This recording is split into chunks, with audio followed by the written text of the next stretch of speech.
Hello, everyone. It's me, Joey. I have a confession, an admission. Embarrassing, I know, but I, uh, I, um, I listened to a podcast. I listened to a Minecraft podcast. It's true. I listened to the Imp and Skizz podcast. It was really interesting, and I have a lot of things to say about it. So I decided I would formulate a response in the form of a Minecraft video. It just felt, appropriate. If you don't know these guys, this is Impulse SV and MC Skizzleman, and they are Minecraft YouTubers, most famous as members of the Hermitcraft server. These two guys have been friends for a really long time. They went to college together, they used to be coworkers, and now they make YouTube videos and a podcast together. Normally, these guys talk about Minecraft and YouTube as a business and form of creative expression. But this episode number 129, is a little different. The title of the episode is Such Thing as Selfishness, and the thumbnail is Skizz looking worried with the text, "This thought haunts me," hovering over him. I just hope my thumbnail is as fraction as good as his is. It's freaking awesome. So I'm listening to this podcast and I'm thinking about what these guys are saying, and I just keep thinking, something about this is wrong. So the next day, I turn it on again and listen to the whole thing again, and I'm like, yeah, no. Not only is there such a thing as selflessness, but these guys are falling into the psychological trap of the century. The same psychological trap that many other prominent people have fallen into. So I decided to formulate a response, and now here I am. I'm working on a meditation dojo inside my private realm, and while I do that, let's talk about this. Let's talk about psychological egoism and why I consider it a philosophy that is internally inconsistent, fallacy-ridden, and frankly, dangerous. Just in case this turns into like a 30-minute rant, let me preface all of this by saying I love these guys. I love Hermitcraft. Here's my hot take. Hermitcraft is the best thing on YouTube. Hands down, in every category, Hermitcraft succeeds. If someone was to say, push a button and destroy YouTube, the greatest loss is that there will be no more Hermitcraft. That is easy for me to say that. Individually, I have a deep respect for both these guys, and I love how open and vulnerable they are. Big respect for all the work these guys put in. Big respect for creating a safe, positive, and inspiring space on the internet. That is not an easy thing to do. I'm not here to criticize them or pass judgment or tell them how to live their lives. I'm simply engaging with the premise. I encourage everyone watching this to check out their podcast. The link is in the description. Check it out. My goal is to respond to the argument in its strongest form. So let's do that. The topic of the podcast is psychological egoism. As Skizz says, everything we do is for ourselves. Everything. And by everything, I literally mean everything we do. And it doesn't necessarily make us bad people. This is just what it is. Impulse then expands on this a little. The reason why I think it messes you up a little bit is because we do like to think of ourselves as giving. Yeah. Right. Like I feel I want to be known as a person who looks out for others, that cares for other people, that would do anything for the people I love. And I believe that's to be true. The question arises when you do those things. Well, was I doing that because that was it? I just genuinely cared about them and them being happy, or was there something in it for me? Right. You know what I mean? Was there a little part deep dark in my soul that was like, if I do this for that person, maybe later they'll get my back. They'll return the favor. Or there's, if I'm nice to this person who's very successful, maybe they'll help pull me up with them. Mm-hmm. You know what I mean? You start diving into those thoughts that could be like, oh, maybe there's a little more motivation than I'm actually an altruistic person who genuinely is just selfless. And then they do an example.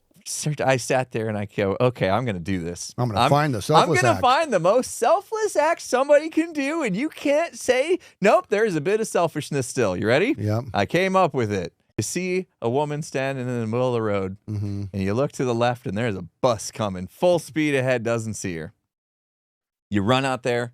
You push the lady out of the way so she doesn't die to the bus, but you do. Mm-hmm. You get hit by the bus. True selfless act, right? Right. What did you have to gain? You ain't going to feel good. You're dead. Right? What'd you have to gain? How was that? How was that selfish in any way? The idea of letting this happen to another person and you having done nothing is going to derail your own psyche. It's going to jack you up. You're going to feel like a coward. You're going to feel you're going to lose out on an opportunity to be a hero. There's all sorts of things that you're going to end up regretting. And I think anybody who's going to go forth with an act like that is still they're still alive in the equation. What do you want out of life? When you pass, you want to be remembered. You want to leave some sort of legacy, okay, yep. right? Going out in a heroic way, jumping on a grenade, in your case, saving your whole platoon, whether you've been rewired or not. Let's say you haven't. Let's say you made that choice of total free will. This is just how you are.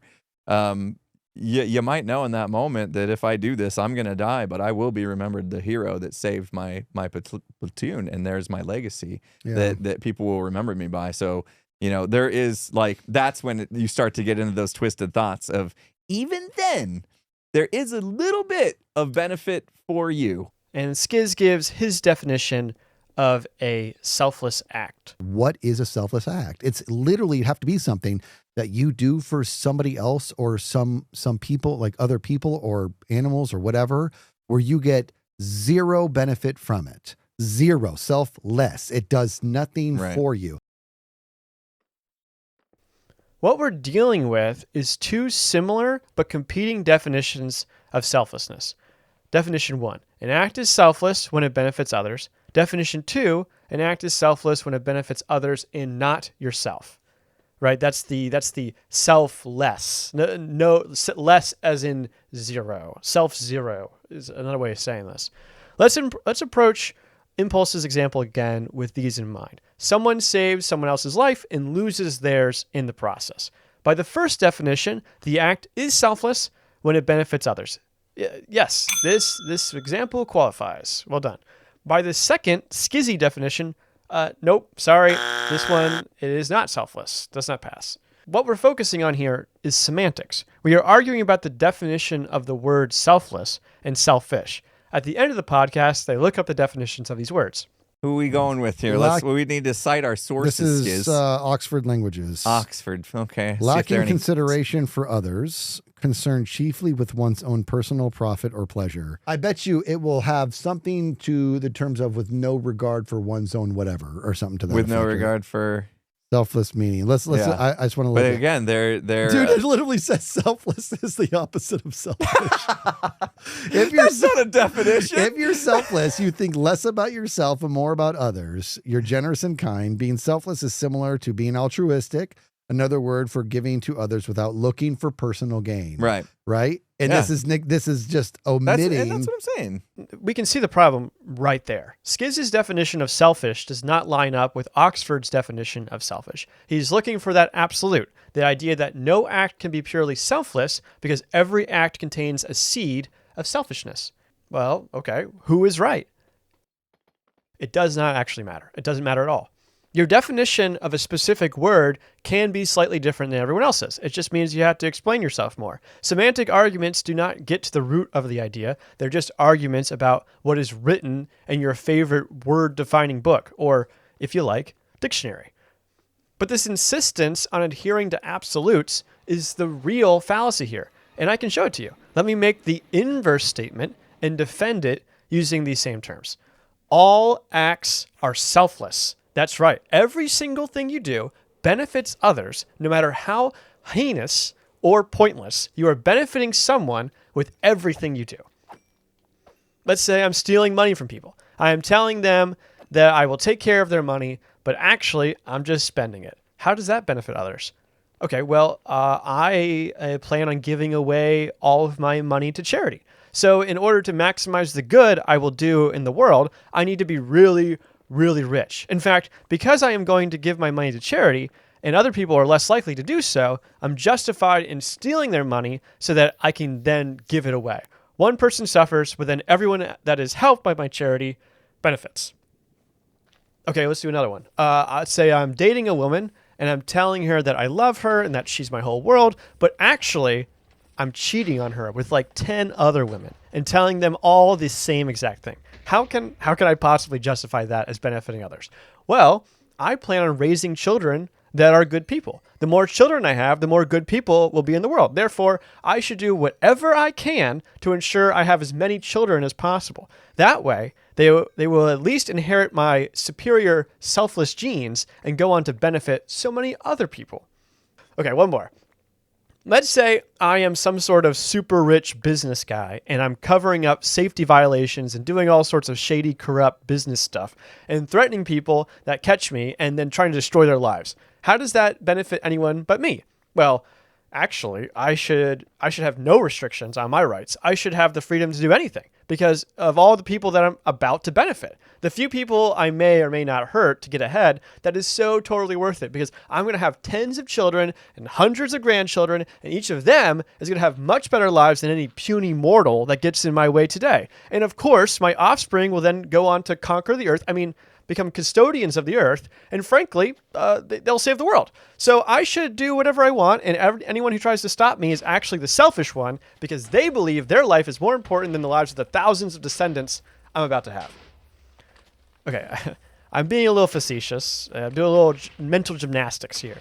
I'm just having a little bit of fun. But I have just justified my purely selfish acts as selfless, and I used a philosophy called effective altruism to do it. Maybe you know about effective altruism. Perhaps you heard about it when Sam Bankman-Fried went to jail. It was a pervasive and influential religion among techno-billionaires and crypto bros. I find effective altruism to be quite monstrous. It is essentially a form of utilitarianism that allows you to justify any action. Now, I am not trying to make some sort of moral equivalency here. I'm not accusing Imp and Skizz of being international finance scammers, but I do see the same problem with effective altruism as I do with psychological egoism. Effective altruists can justify all their actions as selfless, even when it's obvious that they're only benefiting themselves. Likewise, psychological egoism can justify all actions as selfish, even when that conflicts with other people's definitions of the word. Luckily, I have an easy fix for this, and we can do it right now. Let's do it. Let's do it together. Yes, every action has a drop of selfishness in it. I have no problem with that. But every act also has a drop of selflessness in it, which means every act is a mixture of selfless and selfish. So if one cannot cancel out the other, we simply need to measure the mixture. Pushing someone out of the way of a bus and getting killed yourself, sure, that's selfish. But it's more selfless to save a life than to avoid regret. Therefore, I feel good labeling this as selfless. What about pulling over to the side of the road and helping a woman change her tire in the middle of the desert? It is more selfless to help someone with car trouble than to have a troubling worry. Therefore, I am calling this one selfless too. Stealing $8 billion from people that trusted you is more selfish than the potential benefits to charity that may or may not be planned. Therefore, I'm saying this one is selfish. Boom! I did it. I solved it. I found the selflessness. Congratulations, Joey. You did it. You did great job. Thank you, Joey. I appreciate that. Okay, but if this was simply a matter of changing our framing from absolutes to a spectrum, then I would not feel compelled to make this video. No, I think that selfishness and altruism is at the center of the most important philosophical and political question facing us today.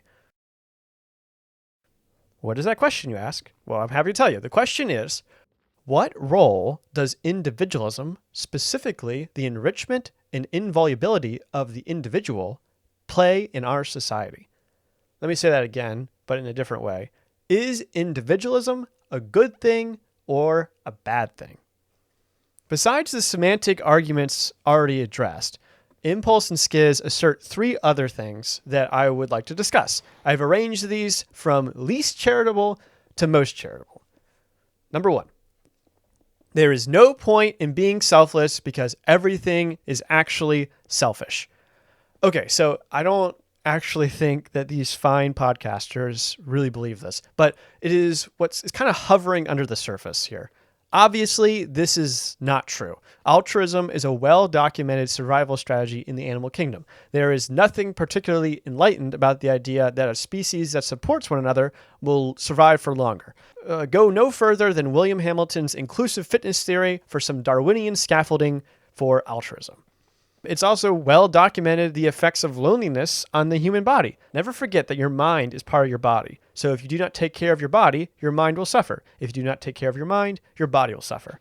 Some symptoms of chronic loneliness are decreased energy, feeling foggy or unable to focus, insomnia, interrupted sleep or other sleep issues, decreased appetite. You are more likely to get sick if you're lonely. You are at a higher risk for heart disease, high cholesterol, diabetes. There is a penalty to being alone. Being selfless, meaning helping others, means that you and everyone else is more likely to survive. Number 2, argument 2. You should not trust people that are selfless because they're actually being selfish. Again, I find it hard to believe that either Impulse or Skizz actually believe this. Skizz references the television show Shrinking with Jason Segel and Harrison Ford. In fact, gosh, there's an actual name for it, and I can't remember what it is. Sometimes to some people, helping others feels so good that they become addicted to it and they can't get enough. Mm-hmm. And they end up giving like all of themselves to the point to where they feel out of place, out of balance, awful if they don't give as much as they possibly can. It's almost, I don't want to use this word, but it's like a form of a sickness or an addiction or whatever you want to call it. You know what I mean? The term he is looking for is called agency addiction, or the white knight syndrome, or compulsive helping. Apparently, this is a real thing. According to this excellent article in Harvard Business Review, some people attach their self-worth to their ability to help others. But it can be unhealthy and counterproductive, especially if you take on an enabler role or don't provide honest feedback when needed. According to Dr. Robert Lefevre, who was interviewed in this Vice article, the concept feels counterintuitive because we're taught to praise people who put other people before themselves. Sounds familiar. Okay, but how do you actually know someone is doing this for their own sick reasons? When should you not accept help from someone because they are primarily concerned with helping themselves? If you don't know the person that's trying to help you, if you aren't familiar with their habits and talents, then I don't think you can tell when someone is being altruistic for personal satisfaction. I think we should err on the side that people that want to help are doing it because they want to help. You really can't ascribe reasons for others' actions. You have to work with what you got. If they appear to be helping, then they are. If they appear to be hurting, then they are. Wisdom is knowing the difference. Actually, you really can't even ascribe reasons for your own actions. As Skizz says, everything comes down to the why. Why do people do what they do? The truth is, we don't know. And if you ask someone, hey, why did you choose vanilla instead of chocolate? They won't know either. Sure, they can tell you that there's actually health benefits to vanilla that chocolate doesn't contain, or that they already had chocolate earlier today and they want to change it up. Or maybe they'll just say, I don't know, I'm just thinking vanilla. But all of these reasons, whether true or not, were actually attached to the decision after the fact. People engage in a behavior known as rationalism, or choice supportive bias. If you want to see this in action, check out this really awesome Minefield episode. Psychologists call our tendency to overvalue how we explain our own behavior while distrusting that other people truly understand their own, the introspection illusion. An interesting manifestation of this bias is something called choice blindness. It is surprisingly easy to fool someone into believing they made a choice that they never did. And the amazing thing is that they'll also defend that fake choice as if it were what they had always wanted. Yeah, so we can't know why other people make decisions. We can't even know why we make decisions. So engaging in a I can't trust this person selfless act exercise is just more mental gymnastics to drive yourself crazy. Okay, number 3, and this is the most charitable argument, the one that I will take the most seriously, okay? You shouldn't feel bad about doing something explicitly selfish since everything you do is selfish. I'll say that again, but in a different way. We should not think of selfishness as a negative thing. Okay, this is the most robust and, from my interpretation, most honestly held belief by our two hosts. I think one thing is we use the word selfish, right? And the word selfish seems bad. It seems really bad, right? Yeah. Like it's gotten this stigma. The word selfish, bad. If you're a selfish person, you're not cool. You're a bad person. And this is where I take issue not with the argument, but with the moral implication. Here's my stance. We should be encouraging people to help others, not encouraging them to feel wary of helping others. Assigning people labels like good or bad or even selfless or selfish is not a productive or helpful way to look at the world. Impulse is right. Taking care of yourself, there's nothing wrong with that. You need to take care of yourself to better help others anyway. But that is not the end of the story. We are suffering in a world that is plagued by selfishness. Every day, powerful people make decisions that benefit only themselves and hurt everyone else.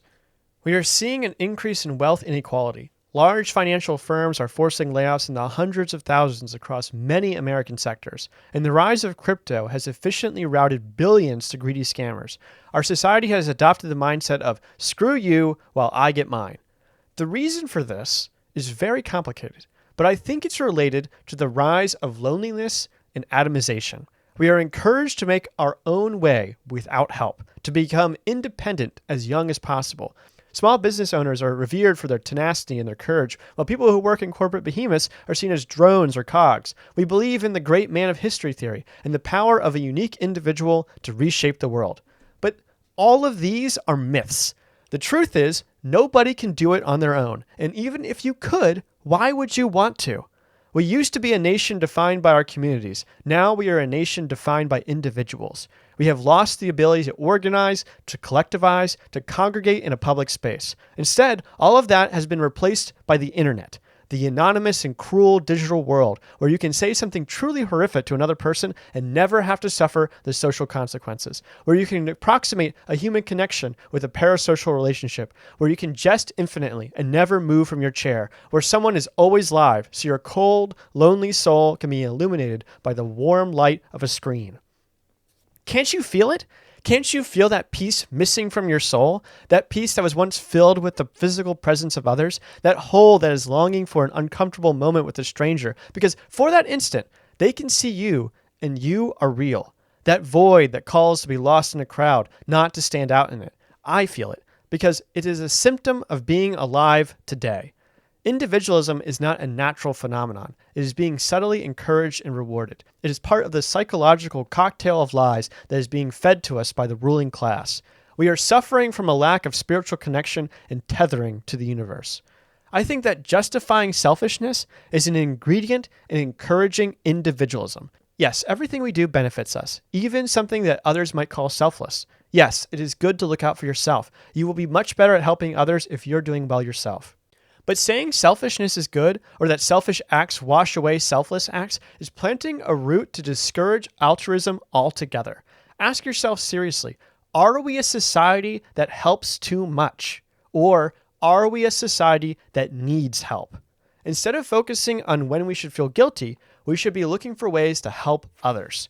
When we help others, we help ourselves. This is a feature, not a bug. It's good that when we help others, we benefit too. The truth is that we are not individuals. Individualism is a social construct. We are a single entity with many bodies. We are just nodes in a large system. We are the universe reflecting itself. Do not buy into individualism. Do not seek to justify selfishness. In fact, there is no such thing as selfishness because when you help others, you help yourself. Hey, thanks for watching my video. If you like this, then check out my podcast. It's called Affable Chat, and it's hosted by myself and my best friend, Benjamin. We use movies as springboards to talk about philosophical and psychological ideas and whatever else strikes our fancy. You can find it wherever podcasts are procured. I've never made a Minecraft video before, so I now have a new appreciation for how hard it is to build something on camera. So much of my footage was just me staring into the distance, trying to decide where to place a block. While I was doing it, it felt very natural, but watching it back was excruciating. Anyway, I hope you liked it. See you next time.